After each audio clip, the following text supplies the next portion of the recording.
Finalmente chegamos no último patriarca, Jó. Muitos não consideram ele como um pai na fé, mas ele é um livro que foi escrito aproximadamente no mesmo período dos pais na fé. O livro de Jó não foi escrito por Jó, foi escrito por uma outra pessoa que nós não sabemos quem é.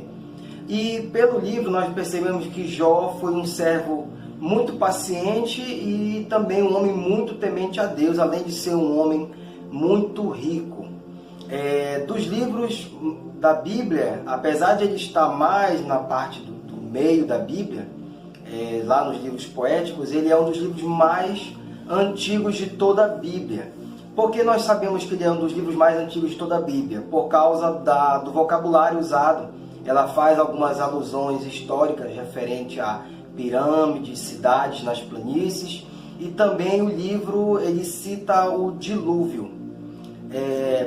Ele não fala também sobre a história de Israel, não faz referência à lei mosaica, o Êxodo, não fala nada sobre o Mar Vermelho, Canaã, nem também sobre os reis. A história basicamente é de um homem rico, muito temente a Deus, e Satanás questiona com Deus que talvez ele só fosse temente a Deus porque ele era um homem muito rico. Então, Satanás se aproxima de Deus e pede autorização para ele para tocar na vida de Jó. Então, Deus permitiu a história conforme o livro, e ele passou por muitas aflições, os seus filhos morreram, seus negócios faliram, e também ele foi acometido de uma doença que a Bíblia chama de lepra. Provavelmente tenha sido lepra, porque na época toda doença relacionada à pele eles chamavam de lepra, e a lepra possivelmente também ela teria sido evoluída, ficado mais complicada, e evoluiu provavelmente para uma doença chamada elefantíase. Então ele era um homem que sofreu bastante, e além dele sofrer muito, ele tinha uma esposa muito amarga, que era muito descrente sobre o Deus de Jó, e também ele tinha 3 amigos que na verdade não eram amigos, eram falsos amigos.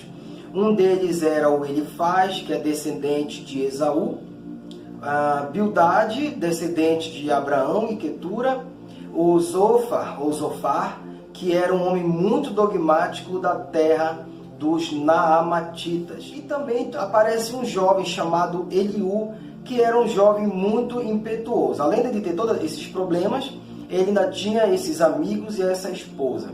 E como nós podemos perceber, apesar de ele estar numa situação muito difícil, tudo ficou intensificado com essas provações aí, com esses amigos inconstantes, e uma esposa cheia de lamúrias que não parava de reclamar. Reclamava, para falar a verdade, eu acredito que até mais do que o próprio Jó, que estava com lepra.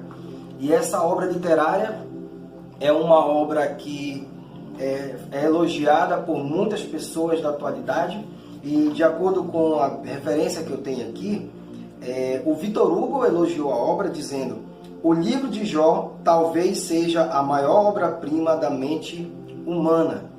O Thomas Charley disse: considere este livro uma das maiores coisas já escritas. Não há nada escrito, penso, que tenha igual mérito literário. E o Lord Alfred Tennyson disse: o maior poema, seja da literatura antiga ou da literatura moderna.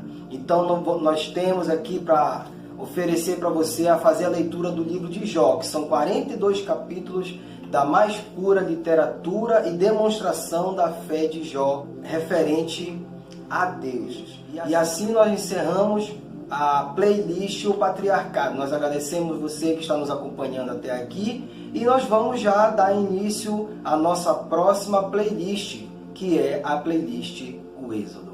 Obrigado.